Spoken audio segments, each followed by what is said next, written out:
Hey there, this is Ray with Ray's Guide, and I got this brand new pre-production version of the Consolidated Outland Hoverquad, a brand new hoverbike from Consolidated Outland, and they gave me a chance to look at this new version before it's out in the rest of everyone else's hands.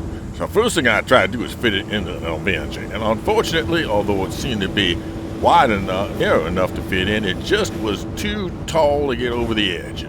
Kind of frustrating, to say the least.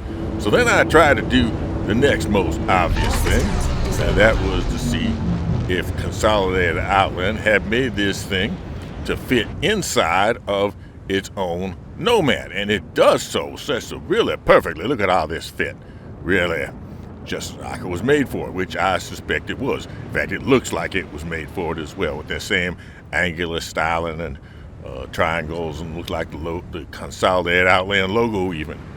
So perfect little fit for the Outland, which is, I think, going to be a theme here. This is going to be a hover bike that will be able to fit in ships that other hover bikes won't fit in.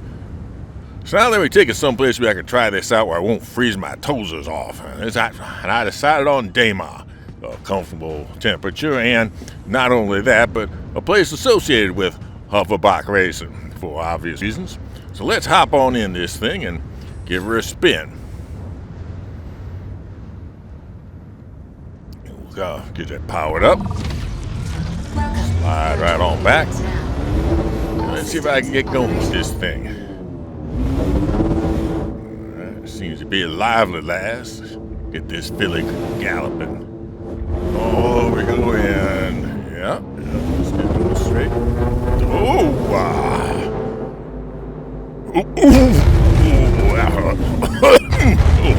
All right. Well, get used to this thing. Get used to this thing.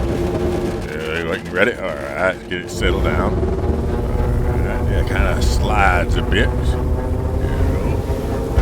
Yeah, that looks like it's pretty easy to get some air on this. Oh, nice leap. Oh, comfortable.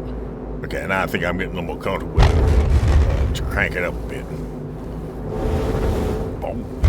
It does seem to be durable. It's bouncing off these rocks and not seem to be taking a lot of damage as a result. So let's keep it going here. Yeah, this is looking good. Yeah, I'm getting the hang of this. Oh, we're just flying across this terrain. Sometimes flying above it, too. Perfect terrain for testing out this vehicle here near Aqua 141 here on Daymar. Let's see if I can run it up this cliff here. Aha! Say hello, Aqua 141. We're flying low over you. Let's get the speed going again. And off the other side. Across the valley, yeah? Yeah! Seems to handle nimble, quick. Let's see. Yeah, we're gonna jump the whole canyon here plus some. Yeah! I'm having fun here. Oh, boy. Make sure I don't land on top of something mean. Oh, there we go. Oh, yeah, this is great. This is great. I'm liking this thing a lot. I ain't had this much fun for a while. Whoa, yeah, this is looking good.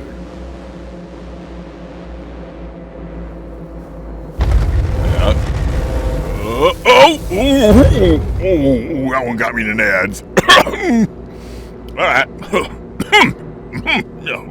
All right, let's go. Okay. All right.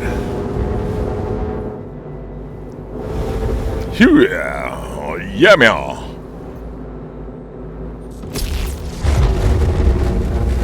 Now this hoverquad does have a backpacks with a personal storage space inside of it. It does seem to have removable components, although none of them are serviceable yet at the second in this pre-production unit. Other than that, it seems to be behaving quite nicely. Handling smooth, handling fast. And boy, do I can get some air on this thing. Not sure I'd quite want to drop it down from orbit, but I could sure see myself actually hold a squad of folks flying out of one of these things from low orbit, like you could probably fit 20 or 30 of them inside of a Hercules. Drop a whole squad out of the back of the Hercules on one of these things. Man, they could be flying around. The only downside, of course, is that they got no weapons. This what allows this bike to be so much smaller than, say, a Nox is that there are no weapons involved. It does not need the largest power plant or other support equipment that you would need to have weapons. Also, unlike the Caterpillar, of course, unlike the Dragonfly, of course, it does not have a second seat. Of course, the Dragonfly is the only hover bike that does have a second seat, so that's kind of a no-brainer there. But man, this thing can get some air and hold it. And back to the ground, and we're off the business, off the races again. Looking good, looking good.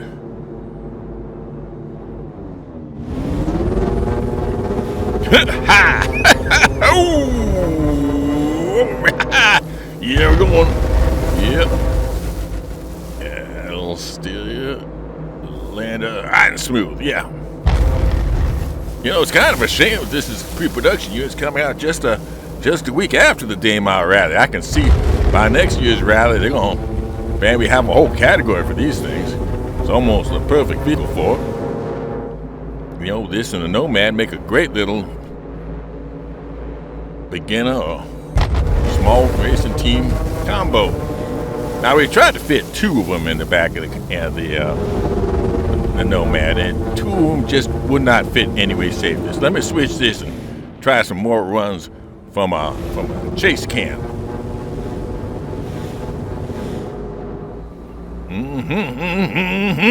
Yeah, I like. Oh, do be wow.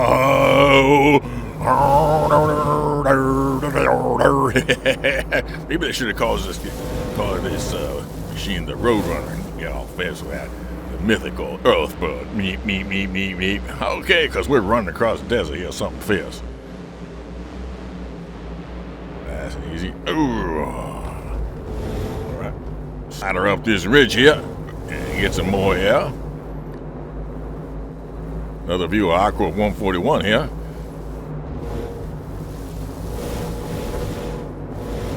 Really good, really good. Off the cliff here. Ooh. That didn't quite time that one right.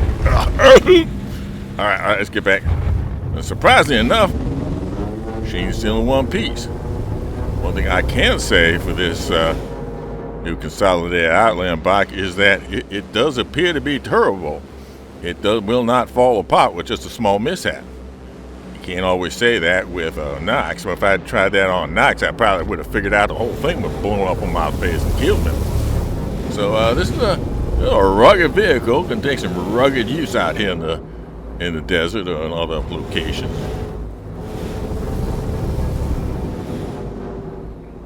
As we zoom smooth around. A little more air here. Let's try this canyon jump again from third-person view. Better watch, I might not come down. Of course, it helps because Daymar here has a low-gravity planet. You would not get this kind of results on a full-size planet or a moon with heavy gravity or a large atmospheres, I would say. There we go. There you go. But all in all, I'm finding myself pretty impressed with the behavior of this. It's being, I can only say, a lot of plain old fun.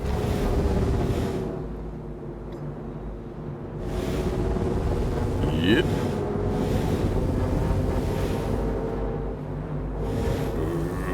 Rope around the side. Like as you would expect with a hoverbike, here is quite a bit of drift here on the curves.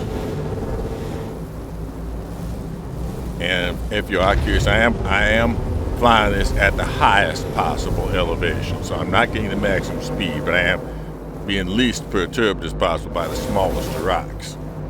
By some of these, I'm able to scoot over a lot of these rocks rather than having them trip me up. My general recommendation is that if you're in a rough terrain like this, you always fly. You always watch where you're going to start with. That you always fly at the highest of the elevation settings. Oh! Didn't quite get around that one fast enough. Not a whole lot of side thrusters on this. You're kind of going to be scooting on ice, particularly when you got some air. Okay, speaking of air, here's a great amount of it.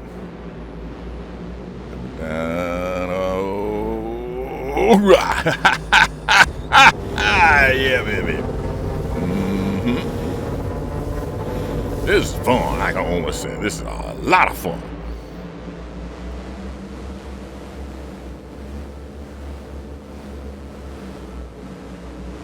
Nice, easy landing here.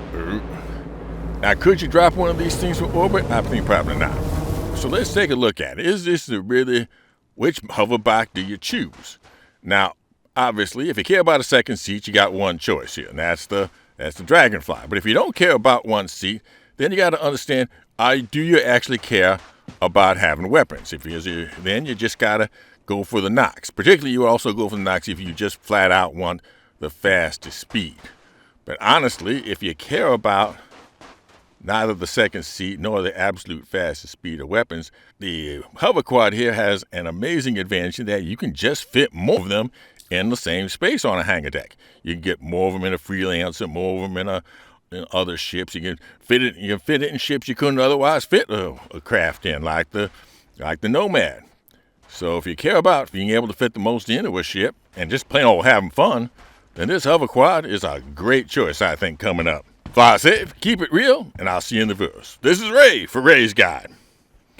And this is Daniel Raymond with an update on our Grow the Channel ship giveaway. Currently, we are at 44% of the subscriber goal and 26% of the membership goal to release to some lucky player their choice of the Anvil Liberator, the ship-shipping ship for shipping your ships, or the Misk Odyssey long-duration exploration carrier. One entry per video, member entered automatically, and if the winner is a member as of the date of the winning video is published, they win both the Liberator and the Odyssey. For non-members, just be a subscriber and comment with the secret word.